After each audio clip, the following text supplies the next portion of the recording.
대형주가 살려면 외국인의 기한, 환율의 안정, 인플레 둔화, 인플레 우려감 감소, 이 부분이 분명히 있어야 돼요. 그러니까 이게 실적만 믿고 주식할 시장이 지금 아닌 거라는 거죠. 지금 봤을 때 실적은 그냥 상상 속의 실적이 지금 최고인 거예요. 지금 보면은.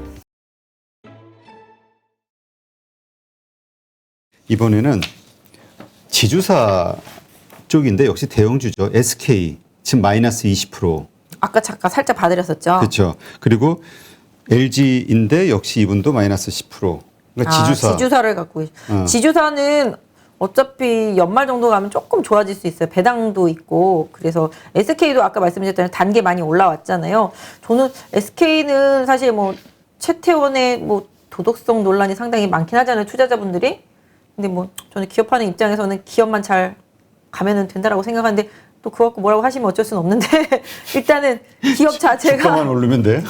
아니 그러니까 내가 산 주식만 올라오면 되는 거 일단. 아니 뭐 물론 그냥 말이 그렇다는 거죠. 내 살기 팍팍하니까 일단 우리 문제만 집중하는 걸로. 그러니까 예전에 보면은 뭐 대주지가 어쨌든 간에 주가만 잘 가면은 다 나중에 또 잊혀지더라고요.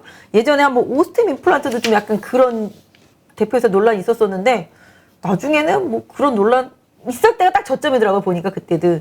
근데 실적이 그건 답이었었고 SK도 되게 공격적인 투자를 하잖아요. 해외에. 그렇죠. 뭐 플러그 파워 같은 경우도 마찬가지가 되겠고 뭐 SS도 마찬가지가 되겠는데 실질적으로 미국 쪽에 계속 투자도 하고 있고 미국에서 확장적으로 잘 갈 수 있는 미래 산업에 잘 투자를 하고 있고 수소라든지 뭐 이런 쪽에 잘 투자를 하고 있어요. 그래서 멀리 보면은 좋은 기업이지만 역시 마찬가지로 대형주다 보니까 아까 SK 이 이노베이션이나 조금 아까 봤던 종목이랑 다 똑같잖아요. 그냥 줄줄이잖아요. 대형주는 그냥 다 이렇게 생겼어요. 뭐 이 종목만 이런 게 아니라 대형주는 다 이렇게 생겼어요. 그래서 저 어떤 때는 이런 생각도 했어요. 돈만 있으면 모양 다 똑같이 생겼는데 저런 종목들 다 사놓고 좀 견뎌보고 싶다. 뭐 이런 생각들. 네. 그런 생각. 그러니까 대형주 비단 아니어도 좀 괜찮은 종목이고 실적이 있는 종목인데도 정말 저 바닥에 처박힌 종목 진짜 많거든요. 그래서 정말 줍줍하고 싶은데 돈 이러려면 한 100억은 있어야 되는데 그런 생각이 들 정도더라고요. 그러니까 아무튼 지금 지난번에 그어드렸던 선 부근에 다시 왔습니다. SK 같은 경우는. 그래서 SK는 항상 여기 23만 원 부근이 지지선이다라는 걸 좀 염두에 두시겠고요. 이번에 조금 거래가 붙으면서 올라왔는데 61선이 하향하고 있어서 첫 번째 저항을 받았다라고 봐주시고요. 그 저항을 잘 돌파한다라면은 뭐 긍정적인 분위기 전환 이런 부분 나올 수도 있다. 다만 이제 지난번 계속 저항을 받았던 누가 봐도 눈에 봐도 뻔한 28만 원의 저항이다. 그래서 향후에 반등했을 때 28만 원에 강하게 부딪히면 한번 줬다가 다시 재매수하는 전략을 보유하신 분은 좀 쓰셨으면 좋겠고요. 현재 수준에서는 제가 생각할 때 주가상으로는 24만 원 강하게 이탈하지 않으면 유지하시는 게 좋겠다라고 답을 드릴 수 있을 것 같습니다. 네, 알겠습니다. LG도 물어보셨죠? LG, 그렇죠, LG. 한 분이 두 개 물어보신 거예요. 이렇게 보면은 다 비슷해. 생겼어요. 똑같아. 정말로. 그래프가 대형주들은. 네. 다 똑같이 생겨서 진짜 말해 뭐해요, 진짜. 그냥 지금 진짜 뭐 희망 고문 같지만 기다리실 수밖에 없는 것 같아요. 그러니까 지금 이렇게 보는 분들이 있더라고요. 이 대형주가 다시 살기 위해서는 지금의 주도주 메타버스나 NFT, 2차 전지 이게 깨져야 된다. 그러니까 이게 좀 꺾였을 때 이 대형주가 산다. 또 하나의 파트는 삼성전자에서 뭔가 긍정적인 뉴스가 호재가 탁 터지면서 올라갈 때 그때 시장이 다시 살 것이다. 대형주가. 이렇게 두 가지로 보는 분들이 있더라고요. 그거는 답이에요. 그거는 답이고 아까 말씀드렸죠.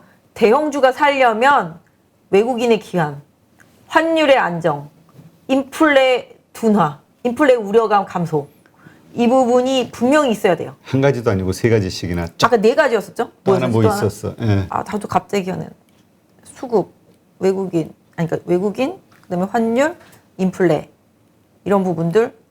맞아, 코로나의 그 안정. 맞아요. 죄송해요. 갑자기 웃음이 나는데 제가 이걸 까먹으니까 스스로 대견했던 거지. 기억을 해냈어. 아니 그게 아니라 제가 이거 까먹었는데 PD님이 힌트를 딱 주는 거야. 그래서 제가 그랬어요? 그거를 딱 보고서 말했는데 괜히 민망하네요. 네, 그래서 코로나 이 부분이 줄어들면 대형주가 가면 그때 지금 가는 게 빠지는 거예요. 지금 가는 게 빠져서 대형주가 가는 게 아니라 대형주가 올라오면서 이 모든 환경이 변화야지 지금 갖고 있는 주식을 갖고 있을 필요가 없으니까 그것들이 팔으면서 그게 빠지는 거거든요. 그러니까 그게 거꾸로 나가고 봐주시면 좋을 것 같아요. 제가 아까 받았던 종목들 중에서 보면 너무 많아서 아니, 그 일단 LG. 네, LG도 비슷해요. LG하고 LS 같이 한번 봐보죠. 네, LG도 지금 상황에서는 이게 뭐 LS도 마이너스 25%라고 그러시네. 아, 힘드시겠네요. 근데 뭐 대형주 LG 가진 분들 다 똑같을 거예요. 지금 25%, 진짜요? 30%. 정말로 대형주 가지신 분들은 올해 1월 이후로는 수익이 난 적이 없기 때문에 힘드신 구간일 수밖에 없어요. 그렇다고 우량주 장기 투자한다라는 신념으로 버텼다가도 뭐 최근에 뉴스에서 지친 개미들이 삼성전자 손절했다 뭐 이런 얘기 나오는 듯이 그만큼 지쳤다라는 거죠. 근데 그만큼 지쳤다라는 거는 바닥이 보일 때가 좀 다가오고 있다라는 점. 근데 사실 대형주를 기피하는 가장 큰 연인은 미국에서 테이퍼링하고 내년에 뭐 상반기는 아니겠지만 중반기 정도 되면은 금리 인상 할 수도 있다는 시그널이 나오잖아요. 원래는 내년 연말에 하기로 했었는데 그 금리 인상이 두려운 거예요. 그때마다 주식이 안 빠진 적이 없거든요. 왜냐하면 금리 인상 하기 전에 줄줄줄줄 빠져서 바닥을 치다가 금리 인상 하고 나면은 오히려 거꾸로 올라오면서 시세가 더 많이 났었거든요. 그러니까 그런 기억을 갖고 있는 투자자들이 많다라는 거고 기관도 그걸 다 알고 있고 외국인도 다 알고 있기 때문에 선뜻 대형주에 괜히 들어가서 내가 왜 고생을 해 이렇게 되는 거잖아요. 그래서 빠지는 건데 일단 LG 같은 경우도 LG자 들어가는 것 중에서 뭐 사실 요새 잘 나가는 게 별로 없으니까. 네. 아니 뭐 대형주는 다 그러죠 뭐. 네, 그래서 LG 가지고 계신 분 조금 힘드실 것 같은데요. 일단 뭐 지금 제가 드릴 수 있는 말씀은 손절하라는 말보다는 좀 기다려서 배당이라도 좀 받으시면 어떨까 싶기는 한데 LG도 이제 LX랑 막 이렇게 분할이 됐잖아요. 빼내고 났잖아요. LX 쪽 애들을 다 빼주고 나니까 더 쭉정이 같은 느낌이 들어서 더 못 가는 것 같아요. 근데 뭐 정말로 제가 이 주식을 갖고 있다라면은 조금 반등을 이용해서 주식을 매도해서 종목을 조금 교체해 보시는 전략은 어떨까 싶어요. 제가 봤을 때는 매가리가 너무 없어요, LG가. 이거는 다 모든 지주사가 다 그렇죠. 네, 매가리가 진짜 없고 LX 그룹을 이제 빼내준 다음에 더 매가리가 없어요. 그러니까 좀 잘 나갈 만한 것들 또 빼내고 나니까 더 매가리가 없는 상태가 된 거죠. 아까 말씀하신 대로 지주사들이 다 그렇습니다. 지금 보시면 CJ도 이래요. CJ도 좀 뭔가 좀 보여줄 듯 움직이다가 다시 또 줄줄줄이거든요. 그러니까 대형주들은 다 그렇습니다. 그래서 지주회사들은 사실은 지금 좀 힘든 구간이라고 좀 봐주시면 맞을 것 같아요. 그래서 특히 다른 지주사들보다 LG 같은 경우는 제가 생각할 때는 거래량도 별로 없고 힘도 좀 없기 때문에 반등을 최대한 이용을 해서 차트로상으로 봤을 때는 계속 못 넘어가는 구간이 95,000원을 찍히고 있습니다. 그래서 반등을 이용해서 95,000원을 좀 계속 못 넘어갔는데 거기까지 한번 올라오는 흐름이 나오면 한번 잘라주시거나 종목 교체를 해주시고 향후에 완벽하게 안착이 된 다음에 매매하시는 전략이 좀 좋지 않겠나 싶어요. 안착이 된다는 건 어디에 안착이 된다? 95,000원대 위로 올라가서 위로. 절대 안 내려오고 거래량이 수반되면서 올라갔을 때 근데 그러기도 사실은 지금 쉽지 않아서 고기가 좀 나중에도 좀 저항이 될 수 있을 것 같아요. 근데 여기까지 다시 올라올 때 거래가 실리면서 만약에 외국인이랑 기관의 수급이 좋다. 그럼 뭔가 좀 변화의 시도가 될 수도 있는 거겠죠? 근데 뭐 그냥 분위기상 갑자기 뭐 별것도 없는데 올라왔다. 그랬을 때만 좀 비중을 조절해 주시는 게 좀 맞을 것 같아요. 그래서 지금은 좀 줄줄 흘러내릴 수밖에 없는 구간임을 좀 염두에 두시고 특히 지수가 지금 2,962예요. 또 내려오면 안 되고 이번에도 3,000을 못 넘어가잖아요. 3,000을 넘어가야 되는데 그럼 결국은 또 2,900에서 3,000선을 오가는 박스가 형성되다 보니까 대형주의 메리트가 계속 좀 떨어지고 있다라고 봐주시는 게 맞겠죠. 네. 자, 그럼 이번에 이제 첨단 소재 쪽 한번 볼까요? PI 첨단 소재 지금 마이너스 13%라고 하는데 네. 이것도 역시 마찬가지죠. 손절할까요? 올라갈 가능성은 있을까요? 뭐 이런 거죠. 아, 그렇구나. 아, 많이 빠졌죠. 저 이거 PI 첨단 소재 이렇게 급락할 때 보면서 와, 해도 너무했다라고 했는데 실적이 미스가 나는 바람에 급락이 시작이 됐거든요. 진짜 그러니까, 많이 빠졌네. 네. 이분도 그러니까 저가 매수한다 생각하고 들어가신 것 같아. 13% 마이너스니까. 그렇죠? 13% 마이너스면은 한 5만 원 언저리에서 사신 건가요? 그렇겠죠? 5만 원 쪽에서 그렇죠. 사신 거겠죠? 그렇죠. 안쪽. 5만 원 쪽에서 샀으니까 5천 원 빠졌으면은 10%고 한 2천 원 정도 더 빠졌으니까 13%니까 딱 5만 원 정도 사신 것 같아요. 손실률을 봤을 때는. 그러니까 여기 지지선에서 사신 거죠, 결론적으로는. 그렇죠? 아, 저가 매수다 생각하고. 네, 5만 원은 안 깨질 거야라고 생각하고 사셨던 것 같아요. 좀 힘드실 것 같긴 해요. 지금 급격하게 하락 추세로 전환되면서 60일선도 꺾여 있고 하락하면서 근데 사실 이격도는 많이 벌어져 있어서 더 강력하게 빠질 것 같지는 않은데 그렇다고 이제 PI 첨단 소재 같은 경우도 사실은 뭐 여러 가지 부품 제거 IT 쪽이기 때문에 기대치는 나중에는 올라갈 수 있을 것 같긴 한데 역시 이쪽도 휴대폰 쪽이 잘 팔려야 되는 부분들이 일정 부분 있습니다. 근데 그 부분이 조금 안 되는 부분들이 좀 영향을 주고 있고 그 다음에 말씀드렸던 대로 여기 장대 음봉 두 개로 떨어졌을 때가 실적 발표할 때였었거든요. 뭐 쏘쏘하게 나와도 그랬는데 기대치가 좀 있었는데 커세를 상당히 크게 하회하면서 이렇게 급락이 나왔거든요. 그래서 이럴 때는 좀 기간이 좀 가차 없잖아요. 지금 보시면 이날이 10월 25일이거든요. 10월 25일 날 수급을 보면 이날이잖아요. 이날 보시면 이제 기관이 연기금이 막 팔았잖아요. 엄청나게 던지고 투신도 막 던지고 실적 발표할 때 다다다닥 던지면서 기관 수급이 망그러졌죠. 외국인도 지금 수급이 안 좋죠. 그래서 이렇게 수급적인 면에서 기관 수급이 꺾인 것들은 사실은 빠지는 초기에 연기금이 던지는지 기관이 던지는지 그걸 좀 확인하시면서 아니다 싶으면 정말 좀 빨리 빼야 되는데 못 빼시고 좀 물리셔서 조금 속상하실 것 같기는 해요. 그래서 지금 상태에서는 지난번 최저점이 한 4만 한 2,000원 부근입니다. 그래서 요 가격이 강하게 이탈되지 않는다라면은 일단 좀 견뎌보셔야 되는데 좀 약간 이게 뭐랄까요. 급락하고 난 이후에 추세를 전환하는 방법이 제가 그때 말씀드렸죠. 급등 아니면 옆으로 횡보하면서 기간 조정해서 이평선을 다 끄집어내리는 방법이 있다라고 말씀을 드렸다시피 이 종목도 좀 시간 가치를 좀 많이 드려야 될 것 같아요. 물론 여기서 갑자기 뭔가 호재가 나와서 뭐 이 회사도 갑자기 뭐 NFT를 한다고 그럴 회사는 아니에요. 보면은 그렇지. 그럴 회사는 아니기 때문에 그건 기대치가 좀 없겠습니다만은 궁극적으로 좀 21선이 가파르게 내려왔기 때문에 올라갈 때마다 계속 맞을 거예요. 그래서 이 종목을 보유하시는 분은 올라갈 때마다 여기 21선도 계속 내려와서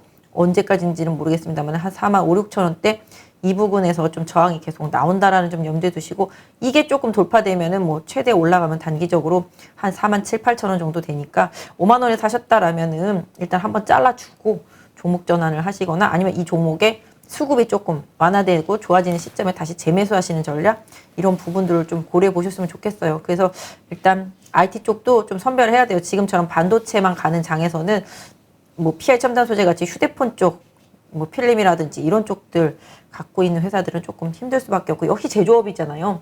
그래서 이런 부분들 좀 고려를 해야 될 것 같아요. 다만 이제 느낌으로 이렇게 봐드리면은 꽤 많이 빠졌다. 근데 이제 차트로 봐드리면은 여기잖아요. 지지선이. 네. 많이 가까이 왔다.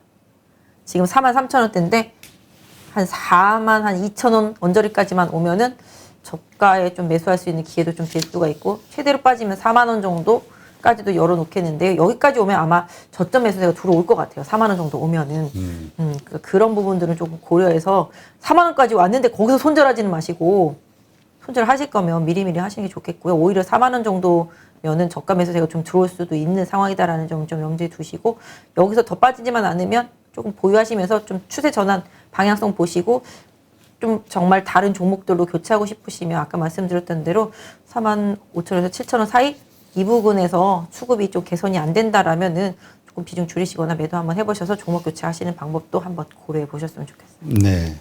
자, 코오롱 인더스트리 볼까요? 조금 스피디하게. 네, 비슷해요. 두 개 정도만 더 보고 마무리하죠. 네네네네. 아, 저야 뭐 100개라도 더 봐드릴 수는 있어요. 제 목에서 피가 나더라도. 아니 그런 말을 하면 나는 어떡하라고.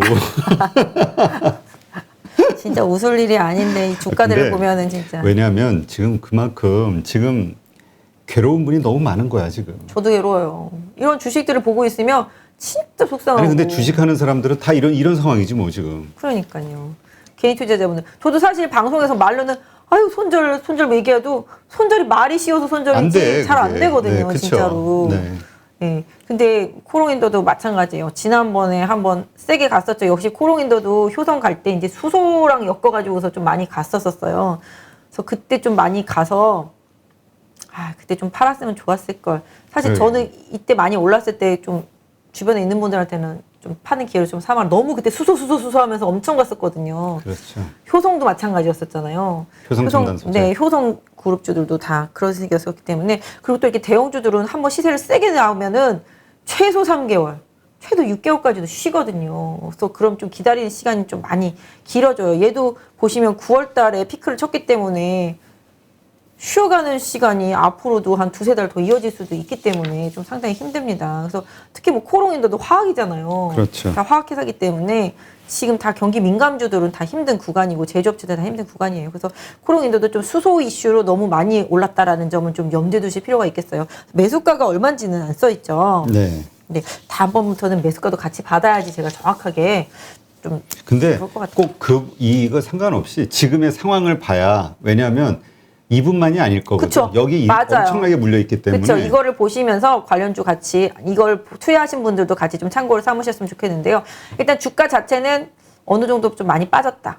그래서 여기서 공격적으로 빠지기도 사실은 좀 쉽지는 않은 자리다. 그래서 뭐 최대 지지선 같은 경우는 한 7만 한 5, 6천 원 선에다 두시고 일단 좀 기다려 보시는 전략. 다만 이제 61선이 살아있다는 건 희망적이고요. 21선이 단기 데드크로스를 했기 때문에 올라갈 때마다 여기 보시면은 6만 5천 원 부근에서 저항이 8만 5천 원이죠. 죄송해요. 8만 5천 원 부근에 강력한 저항이 있다. 그래서 코롱인더를 가지고 계신 분은 8만 5천 원을 강하게 돌파하는지 확인하실 필요가 있겠고 거기 갔는데 수급이 개선이 없다. 그러면 일단 한번 잘라주고 다시 좀 저점 확인한 다음에 재매수하시는 전략이 이 종목을 계속 매매하실 거면 중요하겠고 나는 이 종목 버릴 거야.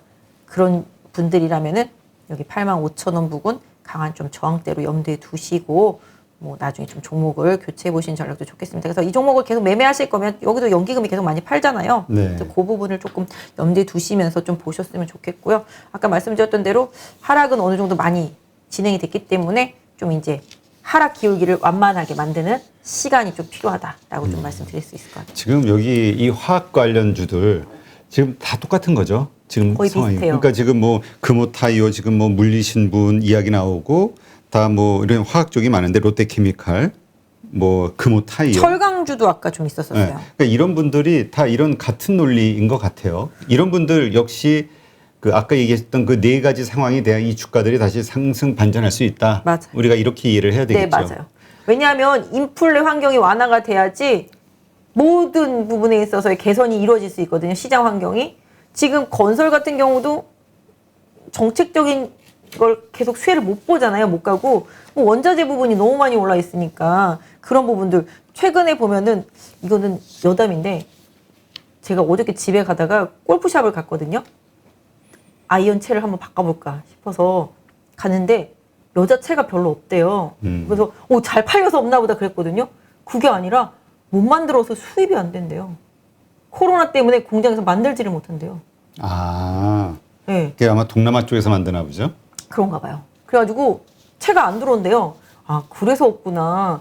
그러니까 그게 다 마찬가지잖아요. 미국도 마찬가지잖아요. 뭐 팔아야 되는데 팔 물건이 없다 그러잖아요. 물류가 안 되고 들어오지를 못하고 만들지를 못하니까 자동차도 마찬가지잖아요. 반도체가 지금 없어가지고 못 만드는 상황이잖아요.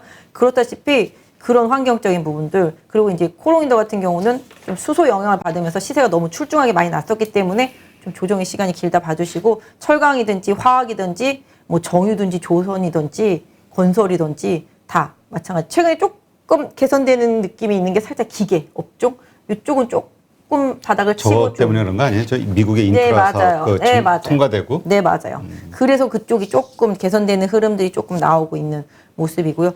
아까 어떤 분이 정말 애타게 막 포스코 물어보셨는데 이거 안 해드리면은 되게 슬퍼서 아까 채팅방에서 포스코 계속 물어보시더라고요. 동부제철 물어보신 분들도 있었고 다 철강주잖아요. 그렇죠.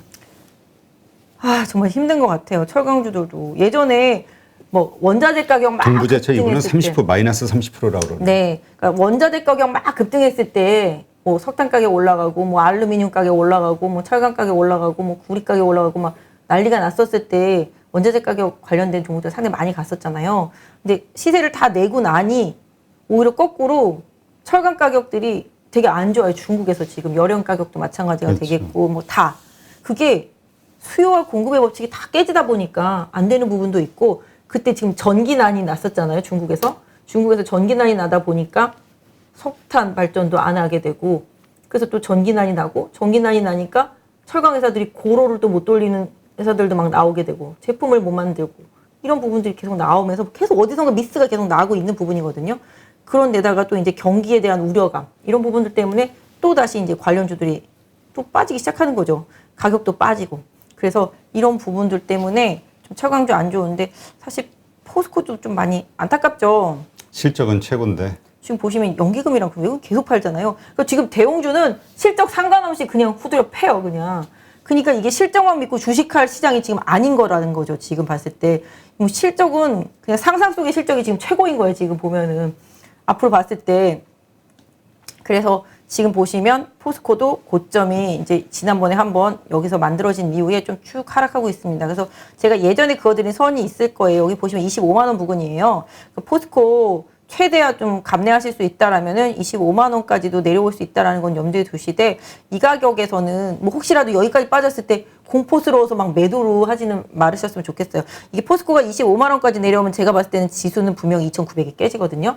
네, 그렇게 봐주시면 맞을 것 같아요. 그래서 지수가 2,900이 깨진다는 거는 시장이 좀 많이 힘들어질 수도 있기 때문에 그런 부분 좀 고려해 보신다라면은 좋을 것 같고요. 일단 포스코 같은 경우도 지금 상황에서는 이게 뭘까 힘이 아까 대부분의 종목들 다 이렇게 생겼어요.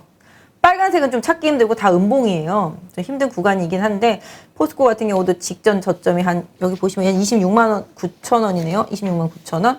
그 가격을 조금 지지선으로 두시고 단기적으로는 조금 버텨보시고요. 말씀드렸던 대로 21선 하락하고 61선 하락하고 121선 하락하고 역배열입니다. 역배열을 이거 돌리는데 시간 정말 많이 필요하거든요. 그래서 좀 시간을 좀 오래 들이셔야 돼요. 그래서 만약에 손실폭이 어느 정도실지는 모르겠지만 좀 어떤 면에 있어서는 아까 말씀드린 그런 네 가지의 환경이 개선되기 전까지는 조금 비중을 조절해 놓고 다른 쪽에 가서 조금 메이크업을 하는 전략 이런 부분으로 조금 한번 대응해 보시는 게 좋을 것 같고 동부제철도 다 마찬가지죠. 뭐 이것뿐만 아니죠. 뭐 그렇죠. 철강주 다 비슷하겠죠. 포스코하고 비슷한 모습. 네, 맞아요. 그래서 동부제철 같은 경우도 이건 더 많이 빠져서 옛날 자리까지 와 있거든요. 이런 부분들. 그래서 동부제철 같은 경우도 거의 뭐 지지선 때 눈에 보이고 있습니다. 10,000원 정도가 좀 지지선이에요. 요 가격대 좀 지지되는지 좀 확인해 보시고 역시 다 역배열. 철강주들 다 역배열이에요. 그래서 아까 말씀드렸던 대로 쉽지 않은 싸움이 될 거라고 생각합니다. 철강주들 돌아서려면은 아까 말씀드린 경기가 바닥을 치고 인플레 우려감이 수그러들면서 정책적인 수혜. 사실 어떤 면에서 보면은 집을 250만 채나 짓는다면서요. 그러면 철강도 많이 필요한 건 사실이거든요. 그렇죠. 그거에 대한 기대감이 사실 있었는데. 그리고 인프라 투자도 많이 하게 되면 당연히 수요가 많이 늘어나죠. 근데 가격이 안 따라주고 있거든요. 지금 중국에서도 마찬가지가 되겠고. 그래서 지금 이런 여러 가지 비용적인 부분들도 그렇고 뭐 시간 가치도 그렇고 물론 가격적으로는 동부제철이 거의 바닥권에 내려와 있기 때문에 바닥은 바닥입니다만은 이게 올라가길 기다리는 동안 화병 나서 죽는다라는 거죠. 그러는 동안 다른 종목 가는 거 보면 또 화병이 난다라는 거죠. 그래서 이 부분을 잊고 기다리실 수 있으면은 기다리시면 나중에 언젠가는 제가 봤을 때는 한 13,000~14,000원 정도까지는 올라올 수도 있기는 한데 시간을 좀 많이 투입하셔야 된다는 점. 뭐 물론 여기서 뭔가 대형 호재가 나올 수도 분명히 있겠죠. 그런 부분들까지는 제가 제어할 수는 없겠지만 그냥 차트 추세로는 빠질 만큼 빠졌다. 다만 이 역배열을 돌리는 데는 시간이 많이 필요하다. 단발적으로 올라왔을 때를 잘 활용을 해서 좀 비중을 조절해 놓고 종목 교체를 한번 해보시는 것도 못 해볼 시도는 아니라고 생각하고 있습니다. 네.